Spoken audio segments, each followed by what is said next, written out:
Allah Subhanahu wa taala, kita lanjutkan bahasan kita. Pada pertemuan lalu kita sampai pada bab al-qisas dan ada satu hadis tersisa sebelum kita lanjutkan pada pembahasan berikutnya. Al-Imam Al-Bukhari berkata, qala haddatsana Ismail qala haddatsani Malik an Sa'id al-Maqburi an Abi Hurairah anna Rasulullah sallallahu alaihi wasallam qala sebentar. Mohon maaf, hadis berikutnya haddatsani Salt bin Muhammad qala haddatsana Yazid bin Zurai', ya.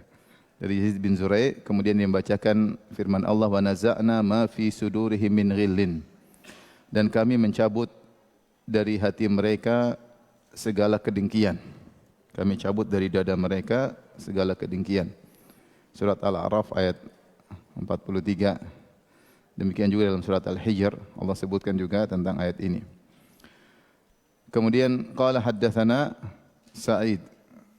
Kemudian dia berkata Yazid bin Zurai', haddatsana Sa'id an Qatadah an Abi Al-Mutawakkil an-Naji anna Aba Sa'idin Al-Khudri radhiyallahu taala anhu qala. Dari sahabat Abu Sa'id Al-Khudri radhiyallahu anhu, beliau berkata qala Rasulullah sallallahu alaihi wasallam, Rasulullah SAW bersabda, yakhlusul mu'minuna minan nar.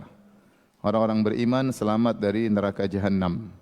Fayuhbasuna ala qantaratin bainal jannati wan nar. Kemudian mereka ditahan di atas qantarah, semacam jembatan yang letaknya antara surga dan neraka. Fayuqassu li ba'dihim min ba'din madhalimu kanat bainahum fid dunya. Maka sebagian dikisos dari yang lainnya terkait dengan kezaliman-kezaliman yang terjadi di antara mereka ketika di dunia. Hatta idza hudzibu wa nuqu, sehingga ketika mereka telah diatur, dibersihkan, itu dibersihkan dada mereka, dibersihkan dari kezaliman-kezaliman, udzina lahum fi dukhulil jannah, maka mereka pun baru diizinkan untuk masuk surga. Fa walladzi nafsu Muhammadin biyadihi, demi zat yang jiwa Muhammad berada di tangannya, la ahaduhum ahda bimanzilihi fil jannah minhu bimanzilihi kana fid dunya. Sungguh salah seorang dari mereka lebih tahu, lebih mudah menuju istananya di surga daripada kalau dia menuju rumahnya di dunia. Ya, hadis 6535 ya. Hadis terakhir dari bab qisas. Baik, hadis ini berbicara tentang qantarah. Kita tahu bahwasanya ada namanya sirat. Sirat itu adalah jisr, jembatan yang diletakkan alamat ini Jahannam, di atas permukaan api neraka Jahannam. Ya, jadi di bawah sirat ada neraka Jahannam. Dan Allah sudah sebut dalam Al-Quran, wa im minkum illa wariduha kana ala rabbika hatman maqdiyah. Setiap kalian pasti akan melewati sirat. Jadi tidak ada yang selamat dari sirat, pasti melewati sirat. Di antaranya para nabi juga lewat sirat. Di antaranya Nabi Muhammad sallallahu alaihi wasallam pasti lewat sirat. Ya. Dan di antara manfaat kata para ulama agar semua orang lewat sirat, meskipun mereka selamat, agar mereka tahu bahwasanya tentang bagaimana ngerinya neraka Jahannam dan bagaimana ngerinya orang-orang terjungkal dari sirat masuk ke dalam neraka Jahannam. Mereka lewat. Dan ketika lewat, yang lewat cuma orang beriman sama orang munafik. Adapun orang-orang kafir, mereka tidak lewat sirat, mereka langsung masuk neraka. Ya, Yahudi, Nasara dan orang-orang kafir lainnya, mereka semua masuk neraka langsung tanpa melewati sirat. Adapun orang-orang yang KTP-nya Islam, apakah Islam benar atau Islam munafik, maka mereka melewati apa? Sirat. Orang munafik dikasih cahaya, kemudian mereka senang, kemudian cahayanya diredupkan, sehingga mereka pun tidak bisa lewat sirat, mereka jatuh di neraka Jahannam. Orang beriman maka diberikan cahaya berbeda-beda. Ada yang cahayanya setinggi gunung, sehingga jalan di depan mereka terang benderang, sehingga mereka bisa lewat, karena sirat itu fungsinya jembatan dan sekaligus jalan. Dia jembatan di atas permukaan neraka Jahannam dan dia juga adalah jalan. Ada yang cahayanya seperti pohon korma, tinggi, dan ada cahayanya cuma di jempol kakinya, kadang nyala, kadang redup. Kadang nyala, kadang redup. Maka orang-orang munafik semua terjungkal dalam neraka Jahannam, tinggal orang-orang beriman, orang-orang yang KTP-nya Islam, yang orang muslim, maka mereka melewati sirat. Melewati sirat ada 3 kemungkinan. Yang pertama, najin musallam, yaitu selamat, tidak terkena cabikan-cabikan besi yang ada di sekitar sirat, karena di sekitar sirat ada besi-besi tajam yang mencabik-cabik. Ini yang selamat berbagai model juga. Ada yang seperti kilat kalbark, begitu dia lewat sirat secepat kilat. Ada yang seperti keajawidil khail, seperti kuda-kuda yang berlari cepat. Ada yang seperti ar-rihil mursalah, seperti angin yang berhembus kencang. Ada yang kal ibil, seperti onta yang berjalan. Dan ada yang seperti karijal, orang yang berlari kuat. Dan ada yang merangkak, tapi akhirnya apa? Selamat ya. Jadi macam-macam juga. Jadi yang satu najin musallam, tidak terkena cabikan sama sekali, kemudian selamat. Yang kedua adalah orang-orang yang najin makhdush, yaitu meskipun selamat tapi terluka-luka. Itu dicabik-cabik oleh besi, badannya terluka-luka, namun dia selamat. Artinya apa? Dia punya dosa, cuma dosanya enggak banyak, tidak membuat dia harus masuk neraka. Maka Allah bersihkan dosanya di atas apa? Sirat. Maka dia tercabik-cabik, kemudian dia selamat. Yang ketiga, mukardas, maka dia pun tercabik-cabik, kemudian masuk neraka jahanam. Tercabik-cabik, terjungkal, kemudian masuk neraka jahanam. Maka masuk neraka jahanam meskipun mereka muslim, karena dosa-dosa mereka berat, sehingga mereka mengharuskan mereka untuk masuk neraka jahanam. Yang selamat dua model, yang tidak tercabik sama sekali, atau yang tercabik-cabik namun selamat. Nah, dua model ini, najin musallam yang selamat tidak tercabik-cabik dengan selamat yang tercabik-cabik, dikumpulkan setelah itu dengan suatu tempat namanya qantarah. Namanya apa? Qantarah. Nah, qantarah ini beda dengan sirat. Kalau sirat di atas neraka jahanam, ujungnya surga, paham? Ibarat ada lembah neraka, di atasnya jembatan, ujungnya apa? Surga. Siapa yang lewat sirat maka dia masuk surga. Tapi ternyata setelah mereka lewat sirat, ada lagi namanya qantarah. Nah, qantarah ini ada khilaf di kalangan para ulama, apakah dia adalah penghujung sirat ataukah dia jembatan lain. Letaknya bukan di atas neraka jahanam, tapi antara neraka dan surga. Letaknya antara neraka dan surga. Intinya di satu tempat untuk mengumpulkan kaum mukminin di situ. Maka setelah kaum mukminin dikumpulkan di situ, dikisos lagi. Di sini Rasulullah sebutkan, yakhlusul mu'minuna minan nar. Orang-orang beriman selamat dari neraka, itu lewat apa? Sirat. Fayuhbasuna ala qantarah. Kemudian mereka ditahan di suatu tempat namanya qantarah. Bainal jannati wan nar. Letaknya antara surga dan neraka, bukan di atas neraka tapi antara surga dan neraka. Fayuqassu li ba'dihim min ba'dhin madzalimu kanat bainahum fid dunya. Maka mereka dikisos satu dengan yang lainnya gara-gara kezaliman-kezaliman yang masih ada di antara mereka ketika mereka lakukan di dunia. Sampai ketika mereka dibersihkan baru diizinkan masuk surga. Nah, di sini kisos apa yang dimaksud? Kita sudah sebutkan pada pertemuan sebelumnya, ada kisos sebelum sirat.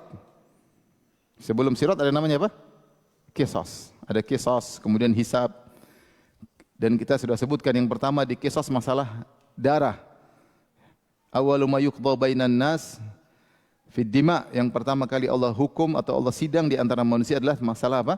Darah. Sehingga ada orang terbunuh, dia bawa kepalanya terpenggal, darahnya bercucuran, kemudian tangan satunya dia pegang orang yang membunuhnya, dia bawa ke hadapan Allah, dia mengatakan, "Ya Rabbi, hadza qad qatalani." Dia bilang, "Ya Allah, ini orang telah bunuh saya, lihat kepala saya terpenggal." Maka dikisos oleh Allah Subhanahu wa taala. Itu semua kisos terjadi sebelum melewati apa? Sirat. Seperti hadis, atadruna manil muflis, tahukah kalian siapa orang bangkrut? Orang bangkrut ya man ya'ti min ummati yaumal qiyamati bi zakatin wa siyamin wa sadaqatin. Datang pada hari kiamat bawa pahala sedekah, pahala salat, pahala zakat. Wa ya'ti wa qad syatama hadza. Namun di dunia dia pernah mencaci maki si fulan. Wa daraba hadza, dia pernah mukul si fulan. Wa safaka dama hadza, dia pernah menumpahkan darah si fulan. Ya, qadhafa hadza, dia pernah menuduh si fulan berzina atau yang lainnya. Fayu'ta hadza min hasanati, maka kebaikannya diambil, dikisos. Kebaikannya diambil, diberikan kepada ini, diberikan kepada ini, diberikan kepada ini. Ini semua terjadi sebelum melewati apa? Sirat. Fa in faniyat hasanatuhu qabla an yuqdha ma alaihi, kalau ternyata pahalanya sudah habis sementara kezalimannya belum selesai, ukhidat min sayyiati, maka dosa-dosa mereka diambil, faturihat alaihi, maka dilemparkan pada dia, kemudian dilemparkan neraka jahanam. Ini kisos terjadi semua sebelum sirat. Nah, kemudian kisos ada lagi setelah sirat. Kalau ini kisos bisa jadi antara orang mukmin sama orang kafir. Bisa jadi antara manusia dengan hewan, bisa jadi antara manusia dengan jin. Kisos, ya. Bisa jadi antara penghuni surga dengan penghuni apa? neraka. Ini kisos semua sebelum apa? Sirat. Sekarang ada kisos kedua. Setelah semua lewat neraka dikumpulkan. Nah, kisos ini berbeda. Kisos yang berikut ini tidak ada kaitannya dengan masuk surga atau masuk apa? Neraka.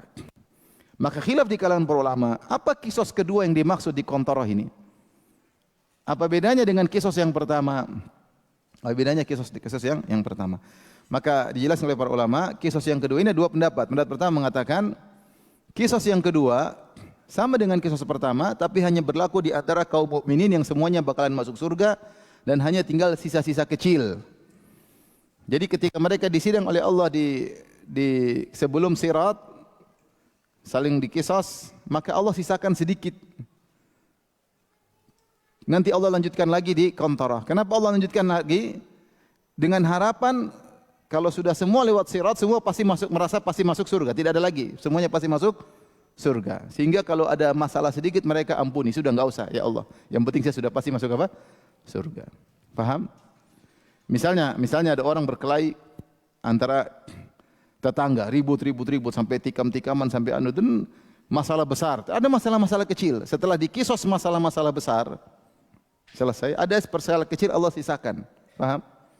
Kemudian nanti mereka sudah semua sama-sama ternyata dua orang yang bersengketa ini ternyata sama-sama masuk apa? Surga. Buktinya mereka sama-sama lewat apa? Sirat. Maka yang sisa kecil ini Allah kisosnya belakangan. Kenapa? Karena ketika sama-sama merasa masuk surga, ya udahlah kata mereka udah selesai. Yang penting kita masuk apa? Surga. Beda ketika masih di sebelum sirat, kenceng-kencengan. Karena antara surga dan neraka. Tapi kisos setelah sirat di Qantarah tidak ada surga dan neraka. Semuanya masuk surga. Cuma masih ada masalah kecil yang harus diselesaikan. Ini pendapat. Dan disyaratkan oleh Al-Baihaqi dalam kitabnya Syu'abul Iman, dia mengatakan nanti akhirnya orang yang dizalimi akan memaafkan orang yang menzalimi, kemudian Allah beri ganjaran kepada orang yang dizalimi dengan ganjaran yang jauh lebih besar. Sehingga tingkatan surganya segera apa? Naik. Ini pendapat disyaratkan oleh Al-Baihaqi rahimahullahu taala. Atau memang terjadi sebagian disebutkan oleh Ibnu Battal, terjadi kisos tinggal sedikit. Kisos ini dilanjutkan oleh Allah Subhanahu wa taala dan dia tidak memaafkan. Dia bilang tetap saya ingin kisos. Dosa saya yang tinggal sedikit ambil atau kebaikanmu offer ke saya. Kebaikanmu offer ke saya sehingga meskipun ada kisos tidak menyebabkan yang menzalimi masuk neraka, enggak. Tetapi karena sama-sama sudah jamin masuk surga, kemudian terjadi kisos, maka orang yang dizalimi derajat surganya semakin apa? Tinggi, orang yang menzalimi derajat surganya rendah, turun. Karena ada kebaikan dia yang diambil lagi setelah melewati sirat. Paham? Jadi kisos tak berlaku, dia tidak maafkan, maka dia minta pahala. Karena masih ada sisa. Dia minta pahala dan dia ingin derajat surganya lebih apa?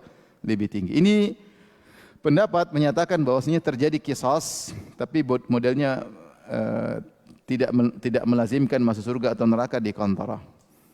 Pendapat yang lain, ini pendapat ketiga, pendapat Syekh Utsaimin rahimahullahu taala. Beliau berkata yang dimaksud kisos di Qantarah bukan bayar kebaikan dan keburukan, bukan. Tetapi mereka saling dihadapkan di hadapan Allah Subhanahu wa taala agar dada mereka lapang. Karena ketika mereka disidang sebelum sirat, meskipun sama-sama surga, pasti ada jengkel-jengkelan atau tidak? Pasti adalah. Sidang. Wah, kamu begini enggak, ribut, debat di hadapan Allah kan, mengajukan argumentasi. Setelah dikisos ternyata mereka sama-sama selamat. Nah, masih ada sisa dongkol. Maka Allah bersihkan. Karena tidak boleh masuk surga kecuali hatinya bersih. Kata Allah, tibtum fadkhuluha, kata malaikat, tibtum fadkhuluha khalidin. Hendaknya kalian bersih masuk surga. Jadi tidak boleh kedongkolan. Makanya Yazid bin Zurai ketika meriwayatkan hadis ini dia berkata, dia bacakan firman Allah dalam surat Al-A'raf dan surat Al-Hijr, wa naza'na ma fi sudurihim min ghillin tajri min tahtihimul anhar. Maka kami cabut dari dada mereka segala kedongkolan. Sebelum masuk surga enggak boleh masuk kecuali hatinya apa? Bersih. Enggak ada kedongkolan sedikit pun, enggak ada hasad sedikit pun, enggak ada jengkel sedikit pun, bersih baru masuk surga. Dalam ayat yang lain dalam surat Al-Hijr, wa naza'na ma fi sudurihim min ghillin ikhwanan ala sururin mutaqabilin. Kami cabut dari dada mereka segala kedongkolan, kejengkelan. mangkal, ya. Ketika masuk surga, mereka jadi saling bahagia, mereka di atas dipan-dipan saling berhadapan, ala sururin mutaqabilin, berbicara dengan penuh kebahagiaan, tidak ada dongkol sama sekali. Kata Syekh Utsaimin rahimahullah, maksudnya ditahan di kontor artinya untuk membersihkan apa? Hati mereka. Jadi bukan bayar kebaikan atau ambil dosa, tidak lagi. Cuma sekedar membersihkan dada mereka, baru kemudian masuk surga. Intinya, orang-orang yang selamat dari sirat akan ditahan di mana? Di kontor. Tapi ada orang-orang yang tidak ditahan di kontor, siapa? Yaitu orang-orang yang masuk surga tanpa hisab. Orang-orang masuk surga tanpa hisab, mereka tidak ditahan di kontor. Mereka lewat sirat tapi tidak ditahan di kontor. Tapi setelah itu, setelah mereka dibersihkan dada mereka, segala penyakit hati dihilangkan oleh Allah Subhanahu wa taala, baru kemudian kata Nabi, hatta idza hudzibu wa nuqu, setelah mereka dibersihkan dari segala penyakit hati, penyakit kedongkolan, kejengkelan, hasad, mangkal, dendam, semuanya hilang, udzina lahum fi dukhulil jannah, baru mereka diizinkan masuk surga. Yang pertama kali masuk surga adalah Nabi sallallahu alaihi wasallam. Maka Nabi yastaftih, Rasulullah minta dibawakan surga. Malaikat berkata, penjaga surga berkata, siapa engkau? Kata Rasulullah, saya Muhammad sallallahu alaihi wasallam. Kata malaikat penjaga surga, kami diizinkan untuk membuka surga untuk Anda. Tidak diizinkan untuk orang sebelum Anda. Maka akhirnya pintu surga dibuka. Baru kemudian orang mukminin bisa masuk surga. Ketika mereka masuk surga, kata Nabi sallallahu alaihi wasallam, "Fa walladzi nafsu Muhammadin biyadihi." Demi zat yang jiwa Muhammad berada di tangannya. La ahaduhum ahda bimanzilihi fil jannah minhu bimanzilihi kana fid dunya. Salah seorang ketika masuk surga dia lebih tahu di mana istananya. Dia tahu di mana rumahnya. Lebih tahu daripada kalau dia lagi pergi ke rumahnya di dunia. Ibaratnya kalau kita turun dari bandara, kita mau pulang ke rumah, kita tahu enggak jalannya? Tahu lah, ya. Tahu. Oh, lewat sini tahu, pakai Google Map, kita ngerti. Kita ngerti, tapi kata Nabi di surga dia lebih ngerti di mana jalannya. Dia lebih ngerti mana jalannya. Dia lewati berbagai macam tempat, dia tahu di mana tempatnya. Kenapa dia bisa lebih tahu daripada di dunia? Maka ada beberapa pendapat. Ada yang mengatakan karena selama dia di alam barzah diperlihatkan. Bukankah dalam hadis yang sahih, orang yang akan masuk surga ketika di alam barzah diperlihatkan tempatnya, kaplingnya di surga. Dikatakan kepadanya, itulah tempatmu kalau hari kiamat. Maka dia berdoa, Rabbi aqimis sa'ah. Ya Allah, segerakanlah tegak hari kiamat supaya saya cepat masuk ke surga. Penghuni neraka jahanam juga ketika dalam barzah diperlihatkan kaplingnya di neraka. Sehingga dia berkata, Ya Rabbi la tuqimis sa'ah. Ya Allah, jangan tegakkan hari kiamat. Karena dia tahu kalau tegak hari kiamat dia akan disiksa dengan siksa yang lebih parah. Sehingga karena dia sering lihat, dia tahu di mana tempatnya. Ya. Ada yang mengatakan malaikat kemudian menggiringnya. Sehingga dia tahu, intinya dia punya ilmu, dia tahu di mana istananya ketika di surga. Maksudnya kalau orang masuk surga enggak usah bingung, ini istana siapa ya? Ini siapa? Enggak, dia langsung sampai ke rumahnya. Nabi bilang, demi Allah, demi zat yang jiwaku berada di tangannya, dia lebih ngerti ke rumahnya di akhirat, di surga, daripada kalau ke rumahnya di dunia. Di dunia terkadang salah ya. Belok kiri ternyata belok kanan. Apalagi kalau rumahnya sama-sama, rumah kompleks. Bisa salah. Di antara kisah lucu, ini kisah nyata. Kalau nggak salah orang Kuwait, saya pernah dengar cerita. Jadi ada seorang lelaki, dia bilang istrinya, sebentar ada tamu akan datang ke rumah. Zaman dulu kita bicara mungkin 70 tahun lalu, 80 tahun lalu, ini yang cerita orang sudah sangat tua, cerita masa lalunya. Dia bilang, kalau nanti ada tamu, hendaknya kau siapkan. Pokoknya habis Isya sudah siap semua. Kata istrinya, iya siap. Akhirnya dia pergi sholat maghrib, ngaji, habiskan waktu di masjid. Tamu-tamunya sudah pada datang. Dulu tidak seperti zaman sekarang, ada WA, ada apa. Pokoknya sudah janji sebelumnya. Pokoknya ke rumah pada Isya, datang tamu dan makanan semua sudah siap. Setelah sholat Isya dia pulang, dia masuk rumah. Ternyata tidak ada tidak ada makanan. Dia langsung masuk ke kamar, dia lihat istrinya lagi selimutan. Dia pukul istrinya. Karena bikin malu, sudah Kapan lagi mau siap? Tamu udah datang, mau siap lama waktunya. Zaman dulu mungkin nggak ada pembantu, nggak ada apa. Dia pukul istrinya. Kemudian dia marah-marah, dia keluar. Ternyata bukan rumah dia. Rumah orang. Ini kisah nyata. Maksud saya di dunia orang bisa salah. Rumah orang. Terus dia keluar lagi, rumah dia sebelah sana. Dia pergi, ternyata sudah siap semua. Dan di antara yang diundang tetangganya ini yang rumah istrinya tadi dia pukul. Akhirnya dia ngobrol. Dia tunggu besok apakah tetangganya istrinya ngeluh atau tidak, cerita dipukul orang. Ternyata istrinya enggak cerita. Jadi istri temannya itu pun tidak apa? Tidak cerita. Kalau kita sudah dibuat status di Facebook zaman sekarang. Maksud saya ingin menyampaikan bahwasanya di dunia orang bisa salah masuk rumah, bisa enggak? Bisa aja ya namanya, kalau rumah sama, model-model sama, satu kompleks mungkin salah. Di akhirat kata Nabi SAW, siapa yang mau surga, dia lebih tahu ke rumahnya daripada rumahnya di dunia.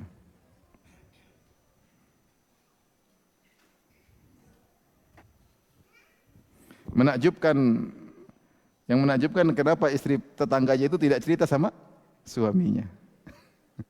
Akhirnya disebutkan dia kasih hadiah, saya pun kasih hadiah. Dia entah dia ngomong tadi saya lupa, tapi dia kasih hadiah kepada buat apa? Istri tangannya tadi, karena dia telah berbuat apa? Zalim. Taib, jadi kisos ada dua, kisos sebelum sirat, dan ini terkait bisa masuk neraka atau masuk apa? Surga bisa ya. Dan ini kebaikan dan keburukan, dan kisos setelah lewat sirat ini tidak akan memasukkan orang dalam neraka jahanam semuanya, karena semuanya pasti masuk apa? Surga. Cuma ada khilaf di kalangan para ulama apa maksud kisos setelah sirat.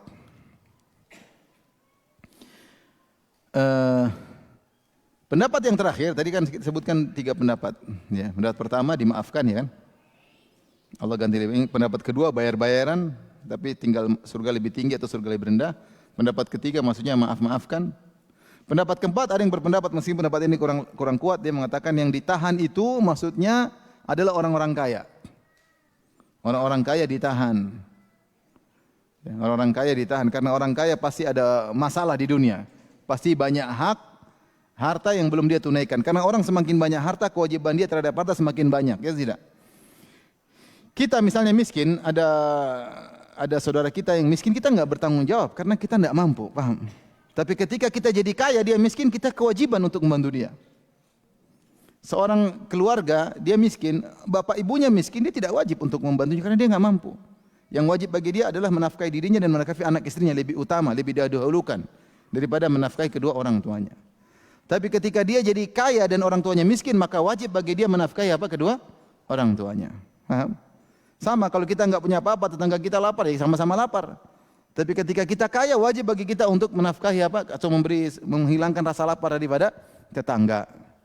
Jadi mau saya ketika seorang punya harta semakin banyak kewajiban terkait dengan harta tersebut. Demikian juga zakat semakin kena, banyak hal yang apa namanya? Yang terkena kewajiban atas harta tersebut. Nah, ketika orang banyak harta, dia sering lalai untuk menunaikan hak harta. Maka karena itu dia ditahan sebelum masuk surga, ditahan dulu, diselesaikan dulu. Yang miskin-miskin langsung, Assalamualaikum, langsung lewat. Makanya yang kaya-kaya hati-hati, yang miskin aman, alhamdulillah ya. Namun pendapat ini kurang kuat, karena yang benar kalau orang kaya pun dihisap sebelum lewat apa? Sirat. Paham? Dihisap sebelum lewat sirat. Tapi kita lanjutkan bab berikutnya. Bab man nuqishal hisab uzib. Siapa yang di munaqasyah, itu disidang dengan detail, maka dia pasti tersiksa.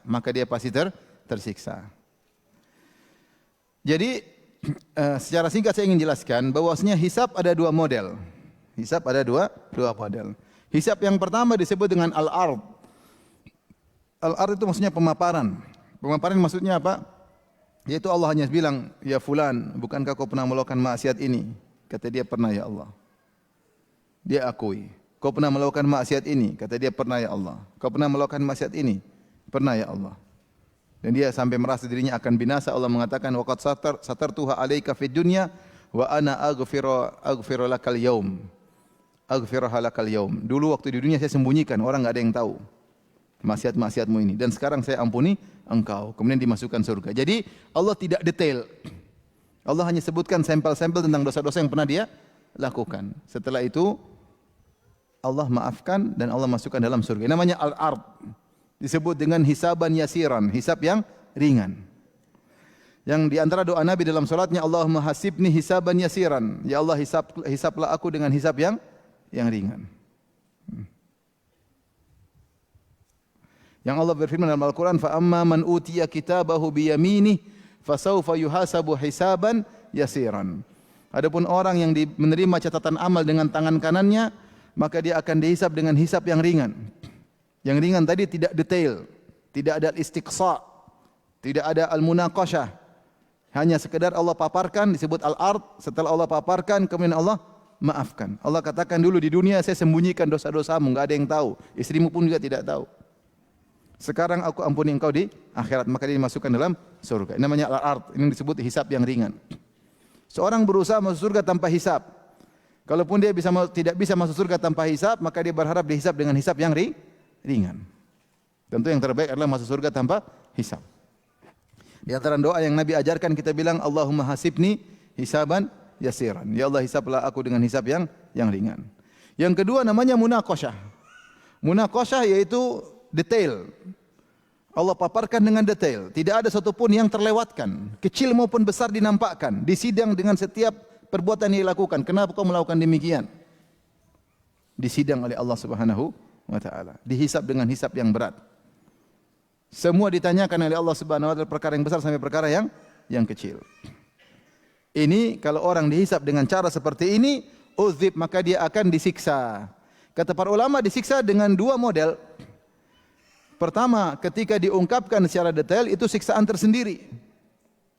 Kau yang begini, kau yang nonton ini, kau yang lihat ini, kau yang gibah ini, kau yang ngetik ini, kau yang dendam sama ini, kau yang hasad sama si fulan. Detail. Itu mengerikan. Dan ketika seorang diungkapkan aib-aibnya seluruhnya, dia malu atau tidak? Malu. Dan itu suatu bentuk tersiksa tersendiri. Kemudian setelah itu, setelah detail, di ujungnya Allah tidak maafkan, dan ujungnya dia masuk neraka, disiksa dua kali. Maka dia tersiksa dua kali. Tersiksa ketika dihisab karena saking detailnya. Waliyadzubillah. Yang kedua lebih parah lagi, disiksa karena ujungnya dia masuk neraka jahanam. Masuk neraka jahanam. Makanya di sini Nabi berkata, man nuqishal hisab udzib. Siapa yang disidang dengan detail, maka dia pasti tersiksa. Tersiksa ketika ditanya-tanya. Yang kedua tersiksa karena ujungnya dia masuk neraka Jahannam.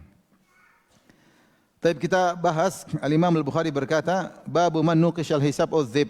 Bab siapa yang disidang dengan detail oleh Allah Subhanahu wa taala, maka dia akan teriksa. Ini sebenarnya kalau dalam bahasa Arab bab man nuqisha fil hisabi, tapi naz'il khafid kalau istilah masalah i'rab. Asalnya man nuqisha fil hisabi, tapi ketika fi-nya dihilangkan jadi man nuqishal hisaba. Ini terkait dengan i'rab. Taib. Imam Al-Bukhari berkata, qala hadatsana Ubaidullah bin Musa an Utsman bin Al-Aswad an ibni Abi Mulaikah an Aisyah, dari Aisyah radhiyallahu anha ummul mukminin. Ani Nabi sallallahu alaihi wasallam qala, dari Nabi sallallahu alaihi wasallam beliau bersabda, man nuqishal hisaba udzib. Siapa yang disidang dengan detail, dimunaqashah, ya disidang, udzib, maka dia akan tersiksa. Qalat, Aisyah berkata, qultu alaysa yaqulullahu ta'ala, ya Rasulullah, bukankah Allah berfirman, fasawfa yuhasabu hisaban yasira? Ya. Yaitu Aisyah berdalil firman Allah, wa amma man utiya kitabahu biyaminihi fasawfa yuhasabu hisaban yasira. Siapa yang menerima catatan amal dengan tangan kanan, maka dia akan dihisab dengan hisab yang ringan. Seakan-akan Aisyah bertanya, ya Rasulullah, Anda mengatakan setiap dihisab pasti tersiksa. Bukankah Allah mengatakan hisab, ada yang dihisab dengan hisab ringan, tidak semua orang dihisab tersiksa? Faham maksudnya? Rasulullah mengatakan, siapa yang dihisab pasti tersiksa. Siapa yang dimunaqashah untuk hisab pasti tersiksa. Sementara Allah berfirman, siapa yang dihisab karena setelah menerima catatan amal dengan tangan kanan pasti hisabnya ringan. Kalau hisab ringan pasti tidak tersiksa. Bagaimana mengkompromikan wahai Rasulullah? Maka Rasulullah menjelaskan, dzakal ardu. Adapun yang Allah sebutkan dengan hisab yang ringan itu bukan yang dimaksud dengan saya ucapkan. Itu adalah pemaparan. Tadi pemaparan cuma disebutkan sampel-sampelnya oleh Allah, tidak detail, kemudian Allah maafkan. Allah maafkan. Dzakal ard. Jadi beda, tapi yang maksud kalau pasti tersiksa adalah yang disidang dengan detail. Kemudian Imam Bukhari berkata, qala haddatsani Amr bin Ali, qala haddatsana Yahya bin Sa'id an Utsman bin al-Aswad, sami'tu Ibna Abi Mulaikah qala sami'tu Aisyah qalat sami'tu an-nabiy sallallahu alaihi wasallam mithlahu. Kemudian Imam Bukhari membawakan jalur yang lain dengan sanad yang lain, menguatkan sanad yang pertama dengan makna hadis yang sama. Kata Aisyah, aku mendengar Nabi sallallahu alaihi wasallam, maknanya sama. Kemudian kata Imam Bukhari, wa taba'a Ibnu Jurayj, Muhammad bin Sulaim, wa Ayyub wa Salih bin Rustum an Ibni Abi Mulaikah. Kemudian Imam Bukhari membawakan lagi mutabaat. Hadis yang banyak. Mutabaat itu maksudnya rawi di atas satu tapi jalurnya banyak. Seperti sini Ibnu Abi Mulaikah ternyata meriwayatkan dari jalur yang banyak. Ada jalur dari Ibnu Jurayj, dari Muhammad bin Sulaim, dari Ayyub, dari Salih bin Rustum. Kemudian semuanya kembali kepada Ibnu Abi Mulaikah. Sehingga Imam Bukhari menyebutkan sanad akan hadis ini banyak. Jalur-jalurnya apa? Banyak. An Aisyah ta'anin Nabi sallallahu alaihi wasallam, dari Aisyah dari Nabi dengan lafal yang mirip atau semisalnya. Hadis berikutnya, Imam Bukhari berkata, qala haddatsani Ishaq bin Mansur. Qala haddatsana Ruh ibnu Ubadah. Qala haddatsana Hatim bin Abi Saghirah. Qala haddatsana Abdullah bin Abi Mulaikah. Qala haddatsani Al-Qasim bin Muhammad. Qala haddatsani Aisyah anna Rasulullah sallallahu alaihi wasallam qala. Ibnu Abi Mulaikah meriwayatkan dari Al-Qasim bin Muhammad dari Aisyah. Taib, perhatikan riwayat pertama. Riwayat pertama Imam Bukhari menyebutkan banyak jalur dari Ibnu Abi Mulaikah dari Aisyah langsung. Dari Ibnu Abi Mulaikah dari apa? Aisyah radhiyallahu taala anha. Ibnu Abi Mulaikah tabi'in. Aisyah sahabat. Tabi'in ketemu dengan apa? Sahabat. Di sini Ibnu Abi Mulaikah langsung dari Aisyah. Hadis berikutnya dia sebutkan perantara dari Ibnu Abi Mulaikah dari Al-Qasim bin Muhammad dari Aisyah. Jadi antara Ibnu Abi Mulaikah dengan Aisyah ada Qasim bin Muhammad. Jadi terkadang seorang meriwayatkan hadis lewat perantara, terkadang dia ketemu orangnya langsung, dia langsung riwayatkan secara langsung. Paham? Karena Aisyah bertemu dengan Ibnu Abi Mulaikah. Tapi ini menunjukkan kejujuran seorang rawi. Ketika dia meriwayatkan secara langsung dia sebutkan, ketika dia meriwayatkan lewat perantara dia juga sebutkan perantaranya. Ibarat mungkin seperti saya dengar dari teman saya yang dengar dari Syekh Abdul Razak. Saya sampaikan ilmu bahwa dari si fulan, dari Syekh Abdul Razak. Terkadang saya ketemu langsung dan saya tanya lagi, apakah benar begini, kemudian Syekh menjelaskan kepada saya. Kira-kira seperti itu. Jadi di antara thiqahnya para perawi hadis. Jadi kalau mereka riwayatkan langsung mereka sebutkan, kalau mereka riwayatkan lewat perantara juga mereka apa? Sebutkan. Ya. Taib. Dari Aisyah radhiyallahu anha bahwasanya Rasulullah SAW bersabda, "Laisa ahadun yuhasabu yaumal qiyamati illa halak." Tidak seorang pun dihisab pada hari kiamat kelak kecuali akan binasa. Fakultu ya Rasulullah, maka Aisyah bertanya, ya Rasulullah, alaysa qad qala Allah Ta'ala, bukankah Allah telah berfirman, fa amma man utiya kitabahu biyaminihi fasawfa yuhasabu hisaban yasira. Adapun orang yang dihisab, orang diberikan catatan amalnya dengan tangan kanannya, maka dia akan dihisab dengan hisab yang ringan. Faqala Rasulullah sallallahu alaihi wasallam, Rasulullah SAW bersabda, innama dzalikal ardu. Hisab yang ringan itu maksudnya adalah pemaparan. Walaysa ahadun yunaqashul hisaba yaumal qiyamati illa udzib. Tidak seorang pun disidang dengan hisab yang detail pada hari kiamat kelak kecuali dia akan disiksa, disiksa. Makanya dari sini timbul perselisihan di kalangan para ulama tentang orang yang berbuat maksiat kemudian dia bertobat. Mungkin dia dulu pernah berzina, mungkin dia dulu pernah macam-macam ya, melakukan maksiat ya. Mungkin dia pernah nonton macam-macam, mungkin dia pernah lihat macam-macam, mungkin dia pernah main judi diam-diam di luar negeri, banyak dosa dia lakukan kemudian dia bertobat. Apakah dosa-dosa yang dilakukan ini akan dipaparkan lagi atau tidak? Seandainya dia sudah bertobat dan sudah dimaafkan. Jadi dosa-dosa dia lakukan, kemudian dia minta ampun sama Allah, diterima ampunannya. Apakah dosanya masih dipaparkan atau tidak? Khilaf di kalangan para ulama. Para ulama sepakat Kalau dia sudah bertobat, maka tidak ada siksaannya sama sekali, enggak ada. Karena Rasulullah SAW bersabda, "At-taibu minadz-dzambi kaman la dzamba lahu." Siapa yang bertobat dari dosa seperti tidak melakukan dosa. Artinya tidak ada hukumannya sama sekali. Namun apakah masih dipaparkan lagi di akhirat? Atau disembunyikan oleh Allah, tidak dipaparkan lagi? Maka khilaf di kalangan para ulama. Sebagian ulama mengatakan, sudah, kalau sudah bertobat tidak akan ditampakkan lagi. Karena kalau tampakkan lagi adalah suatu hal yang memalukan. Hal yang memalukan. Bagaimana kau pernah begini, kau pernah begini, kau pernah begini. Ini pendapat sebagian ulama. Sehingga mereka mengatakan, hati-hati kau bermaksiat meskipun kau bertobat darinya. Hati-hati kau bermaksiat meskipun kau bertobat darinya. Karena meskipun diterima tobatmu, kau akan ditampakkan maksiatmu di hari kiamat kelak. Dan itu hal yang sangat memalukan. Ya. Pendapat pertama mengatakan kalau sudah diampuni, selesai. Tidak akan diperlihatkan. Pendapat kedua mengatakan meskipun sudah diampuni, tetap diperlihatkan. Makanya tadi hati-hati. Meskipun kau bermaksiat, akan diperlihatkan lagi catatannya, meskipun tidak dihukum. Wallahu a'lam bishawab. Kita berharap pendapat yang lebih kuat adalah tidak diperlihatkan lagi.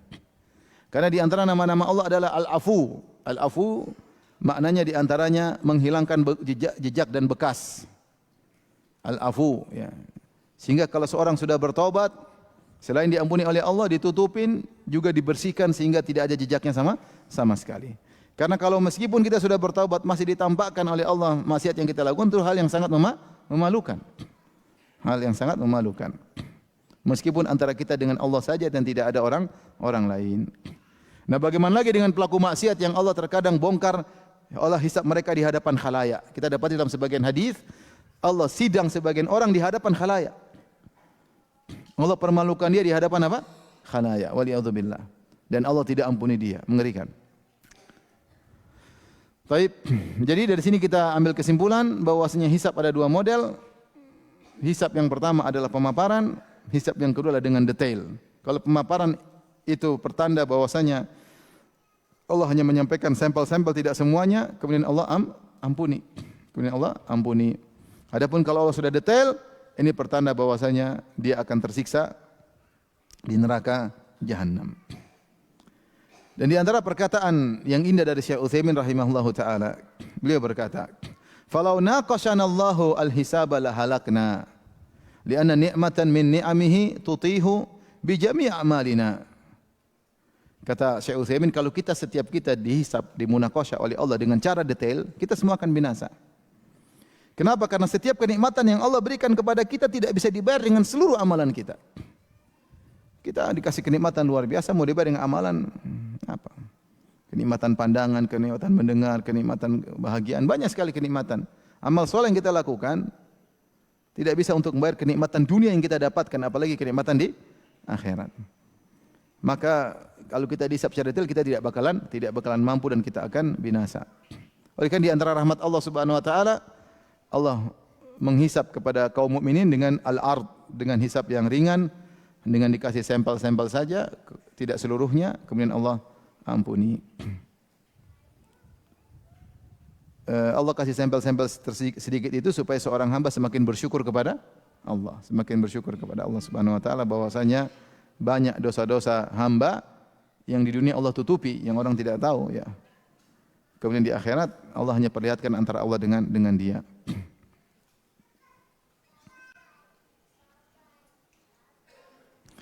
Hadis ini menunjukkan bahwasanya para sahabat kalau ada sabda Nabi yang mereka tidak apa, mereka bertanya. Kalau ada sabda Nabi yang mereka tidak apa, mereka bertanya. Ini contohnya Aisyah bertanya, ya Rasulullah, bagaimana dengan ayat ini? Paham? Maka Rasulullah jelaskan, oh maksudnya begini-begini. Jadi para sahabat mereka paham benar hadis-hadis Nabi. Mereka tidak cuma zahirnya saja, mereka paham benar. Kalau mereka tidak apa, mereka bertanya. Dan sudah lewat beberapa hadis para sahabat bertanya. Ya, kalau ada hadis Nabi, para sahabat bertanya terkait dengan syariat yang hendak mereka lakukan. Seperti ketika Rasulullah kabarkan akan datang Dajjal, kemudian Dajjal akan singgah di dunia akan muncul Dajjal, kemudian dia akan berjalan mengelilingi dunia selama 40 hari. Yaumun kasanah wa yaumun kasyahrin wa yaumun kajum'ah wa sairu ayyami ka ayyamikum. Satu hari seperti setahun, satu hari seperti sebulan, satu hari seperti sepekan, sisa harinya 37 hari, sisanya seperti 24 jam, seperti hari biasa. Dan para sahabat ketika ditanya seperti itu, para sahabat tidak bertanya, kok bisa ya Rasulullah? Kok bisa sehari setahun? Enggak. Karena para sahabat tahu kekuasaan apa? Allah Subhanahu wa taala. Semuanya bisa. Yang mereka tanya terkait dengan ibadah, kata mereka, ya Rasulullah, al-yaumul ladzi kasana, ya Rasulullah, yang sehari yang seperti setahun, apakah cukup salat 5 waktu?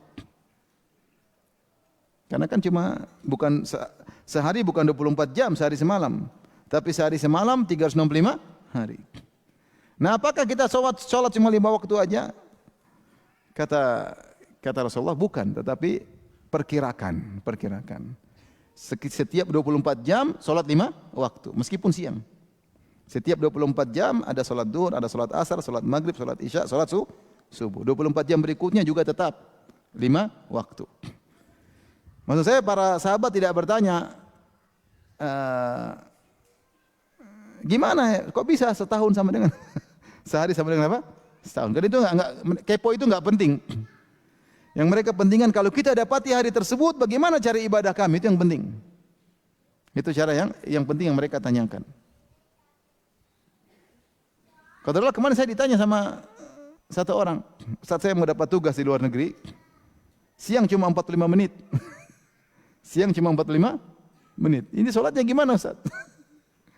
Saya bilang selama ada terbit matahari dan terbenam matahari, maka di situ ada subuh, duhur dan asar. Tinggal dikira-kira. Dalam waktu itu tetap ada sholat subuh, meskipun subuh mungkin waktunya sangat apa? Cepat. Jadi siang cuma 45 menit, sisanya malam. Jadi tetap di siang 45 menit itu ada sholat subuh, ada sholat duhur, ada sholat apa? Asar. Nah, bagaimana dengan kalau ada 3 bulan selamanya tidak ada malam, siang melulu, atau sebaliknya 3 bulan malam melulu, nggak ada siang. Sebagian lokasi di atas muka bumi seperti itu. Ada teman yang tinggal di daerah seperti itu, mereka bikin, jadi mereka apa diolah sehingga kalau sudah jam 12 malam mereka tutup horden seakan-akan malam supaya bisa mengelola kehidupan mereka. Padahal siang. Nah, ini terjadi ternyata di dunia ini, ada sebagian lokasi yang siangnya tidak berhenti sampai berbulan-bulan. Nah, bagaimana cara sholatnya? Ada jawabannya seperti hadis Dajjal tadi. Setiap 24 jam ada sholat 5 waktu. Setiap 24 jam ada sholat 5 waktu. Tapi ini dalil bahwasanya, maksud saya, para sahabat kalau mereka tidak paham, mereka akan bertanya kepada Nabi SAW. Sehingga para sahabat lebih faqih, lebih paham daripada orang-orang yang datang setelahnya. Dari sisi mereka lebih paham tentang bahasa Arab. Dan semua orang sepakat kalau pembicaraan tentang usul fikih dibangun di atas tunjukkan dalalat kalimat, tentang dalalatul kalimat, ya, tentang bahasa.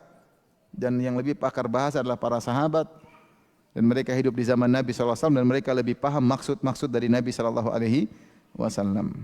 Bahkan kalau mereka tidak mengerti, mereka akan tanya kepada Nabi SAW.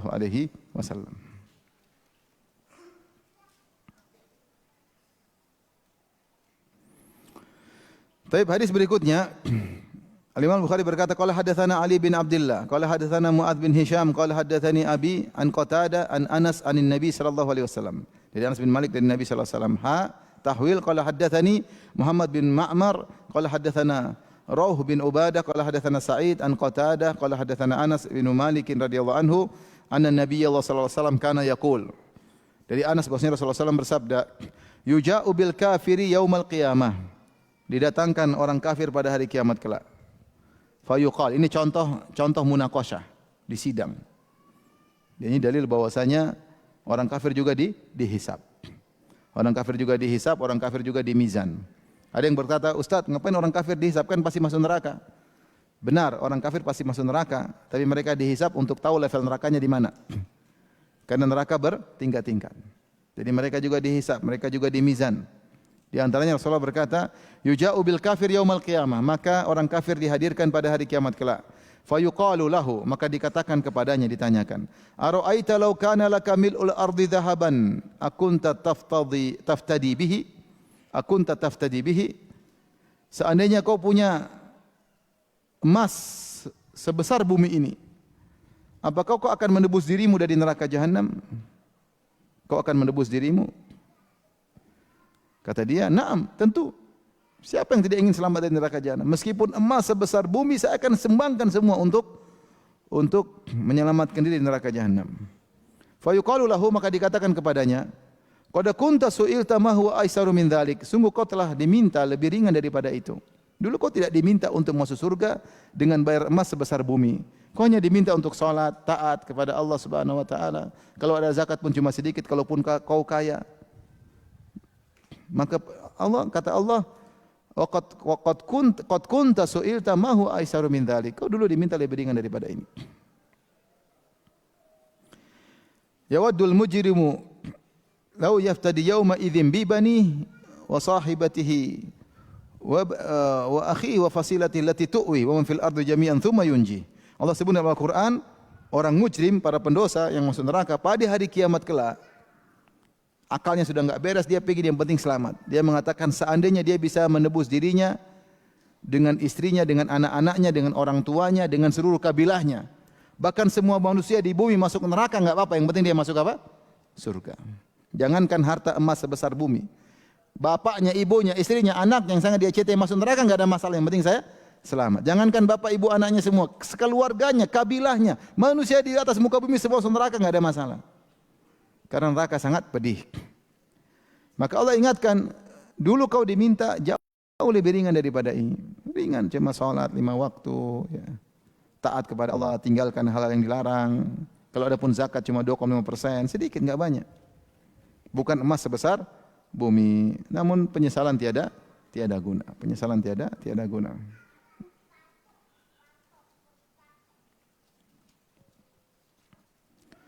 Kita lanjutkan hadis berikutnya.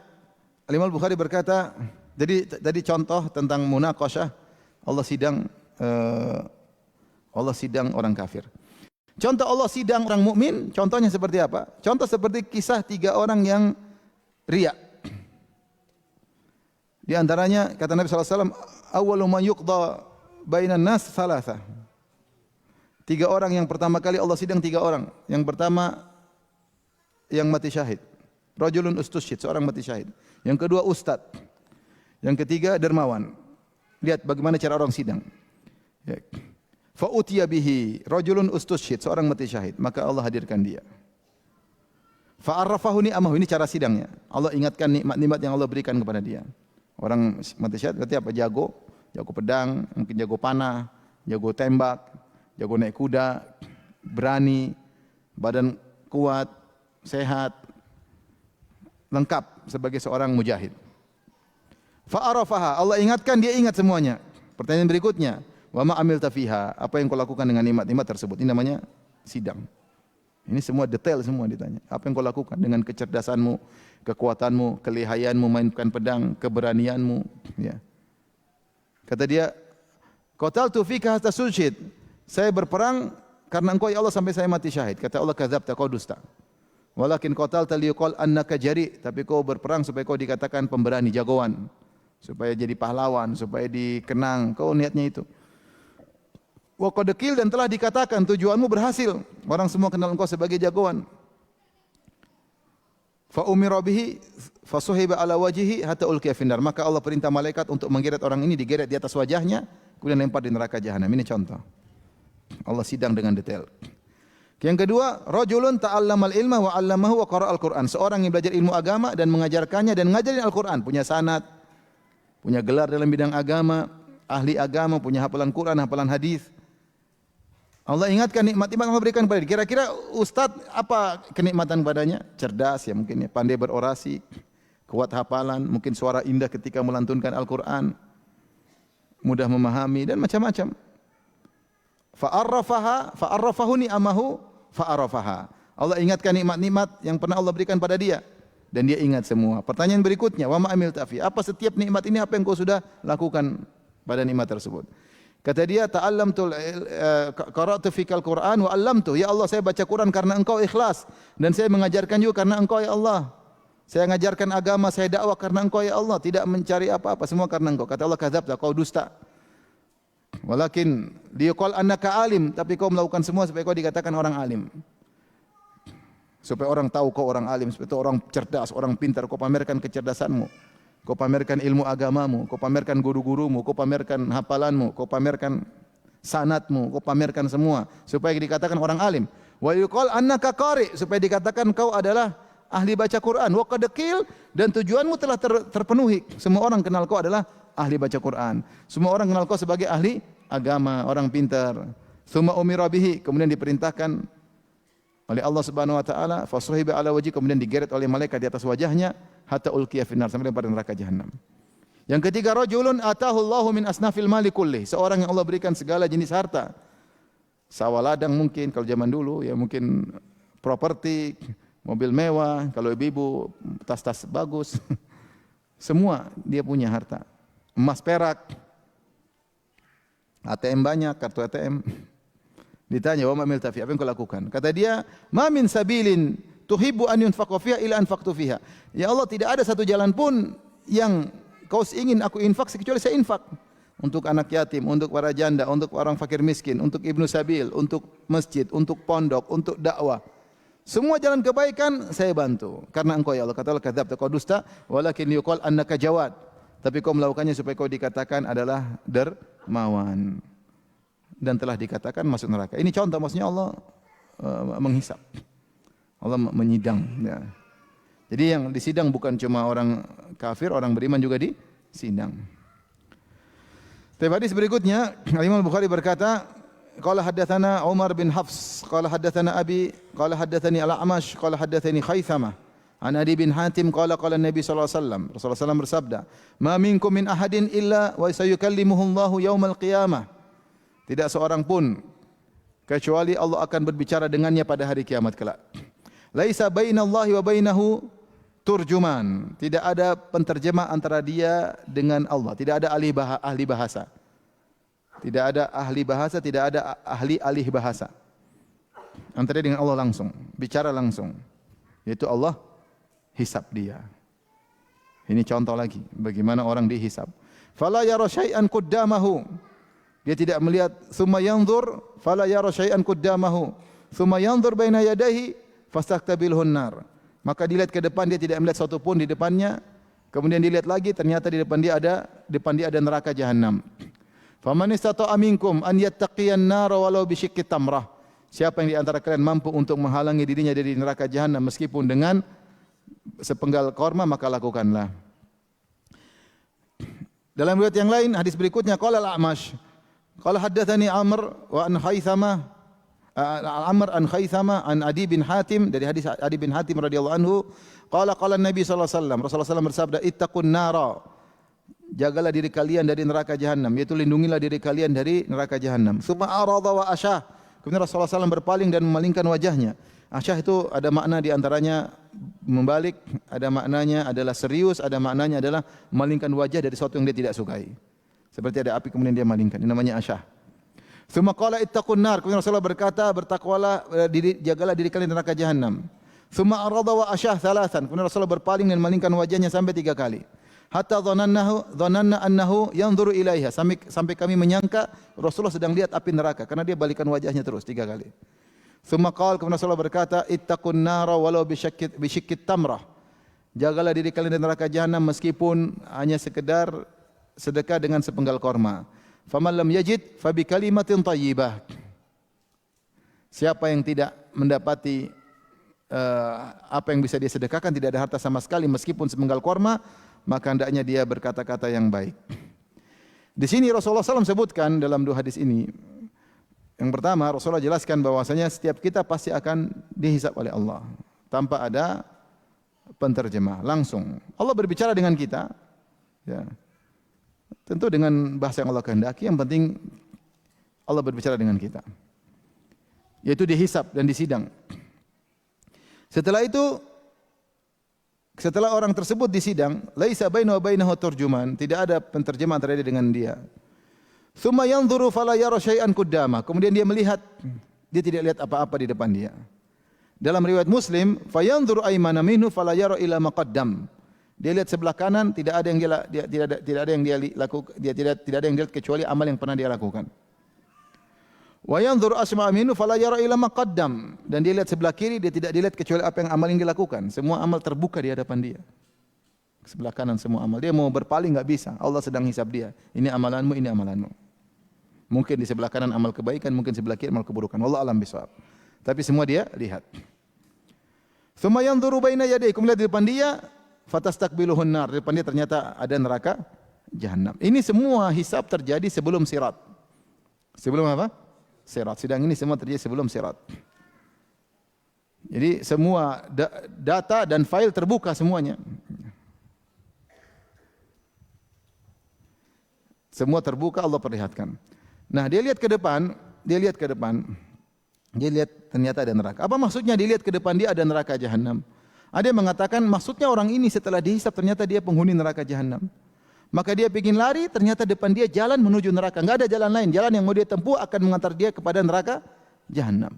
Enggak ada jalan lain. Makanya Rasulullah bilang, jaga diri kalian, jangan sampai seperti orang ini yang kemudian apa? Menuju neraka jahanam. Ini pendapat. Ada yang mengatakan bahwasanya dia ketakutan hari itu karena ternyata neraka meskipun jauh sudah kelihatan di depan dia. Dia lihat, neraka sudah kelihatan. Dan itu membuat dia ketakutan. Jadi di padang mahsyar sudah terlihat apa neraka jahanam. Wallahu a'lam bishawab, intinya seorang akan dihisab oleh Allah dan Allah akan berbicara langsung dengan dia. Maka a'iddu lis-su'ali jawaban, persiapkanlah jawaban atas pertanyaan tersebut. Maka saya sering nasihat diri saya pribadi, keluarga saya nasihat kepada ikhwan dan akhwat, kalau melakukan sesuatu siap dihisab. Kalau enggak siap jangan lakukan. Enggak usah. Enggak usah. Mau beli sesuatu siap dihisab. Kalau enggak mampu dihisab enggak usah beli. Mau komentar sesuatu siap dihisab enggak? Kalau enggak siap dihisab tidak usah komentar. Enggak usah komentar.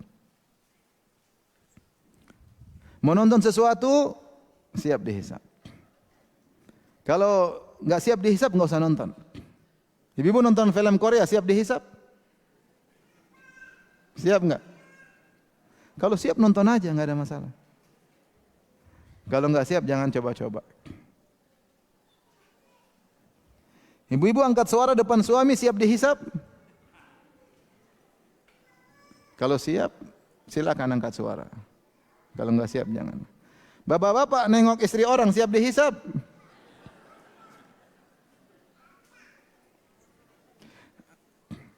Main game siap dihisab sampai 2 jam, 3 jam main game siap dihisab?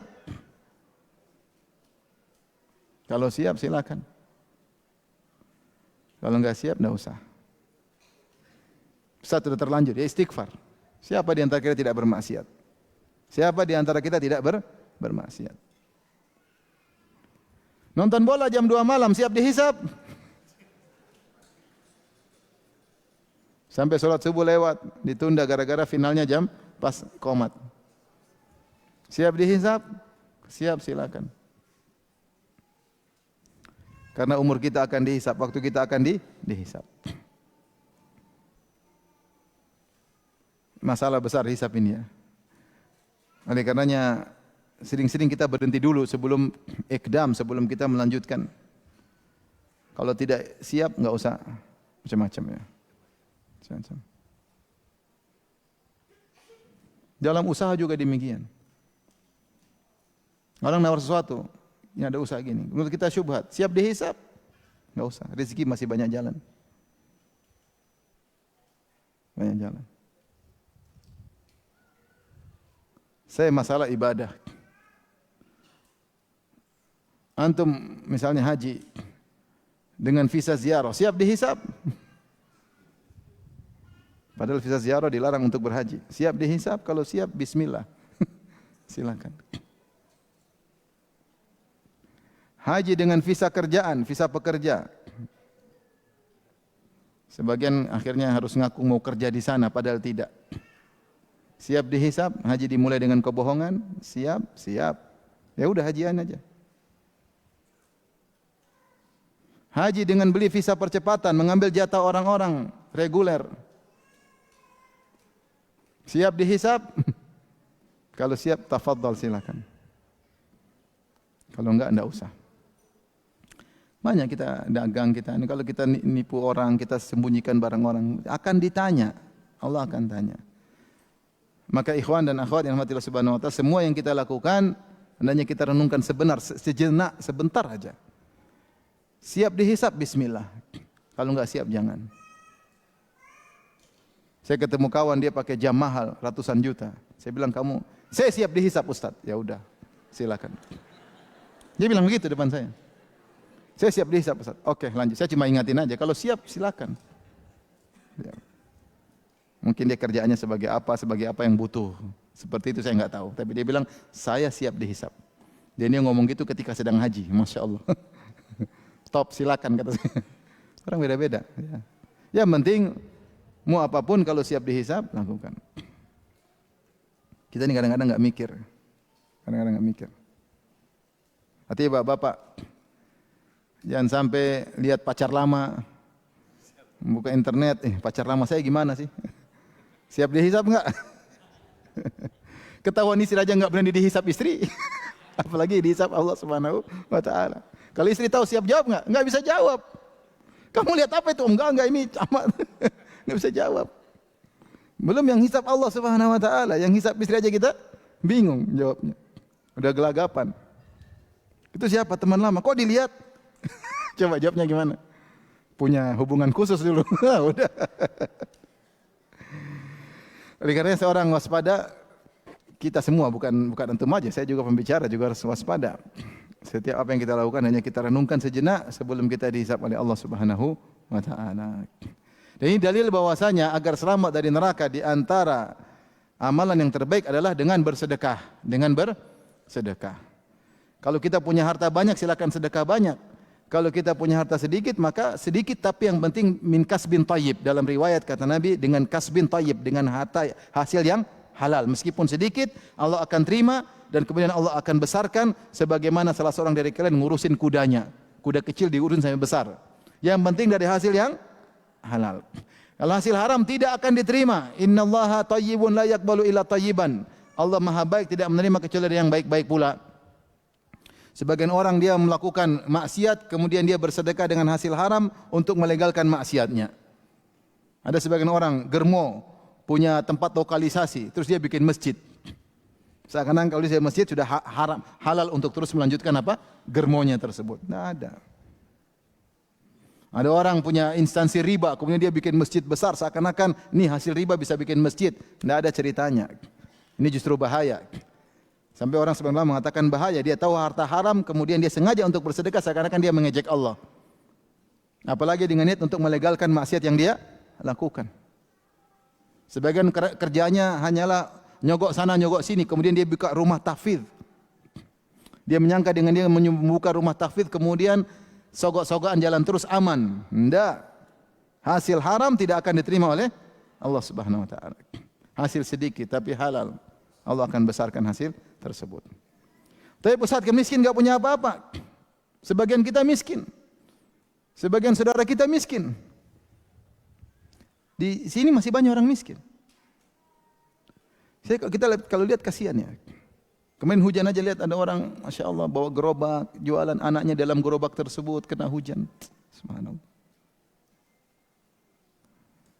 Subhanallah. Masih banyak miskin. Ada nenek kemarin keluarga lihat nenek-nenek sudah tua, ngos-ngosan mikul kaleng-kaleng, botol-botol, dia pikul hujan kehujanan, ngos-ngosan. Terus ada keluarga belikan nasi, cari lagi udah nggak ada, dicari-cari, ini dapat lagi ngais-ngais makanan di tong sampah. Tanya, Nek sudah makan? Sudah tadi pagi. Subhanallah, masih banyak orang apa? Susah. Nah kalau susah enggak bisa sedekah, terus apa Ustaz? Nabi mengatakan, wa bi kalimatin thayyibah, kata-kata yang baik. Kata-kata baik. Wal kalimatu thayyibatu sadaqah. Kata-kata yang baik adalah apa? Sedekah. Kata-kata baik itu dua, kontennya baik, cara mengucapkan juga baik. Kontennya baik, cara menyampaikan juga cara yang baik. Kontennya baik tapi kasar juga jadi enggak baik. Lembut tapi isinya kasar juga tidak baik. Dua-duanya harus baik. Kontennya baik, cara menyampaikan juga baik. Jadi ibu-ibu kata-kata yang baik sama suami, sedekah atau bukan? Kok enggak ada yang jawab ibu-ibu? Ibu-ibu kata-kata baik sama suami, lemah lembut, isinya bagus. Sedekah atau bukan ibu? Sedekah dengan penuh keterpaksaan. Baik, demikian saja kajian kita. Insyaallah kita lanjutkan pada pertemuan berikutnya. Wallahu taala alam bisawab. Kalau ada yang bertanya saya persilakan.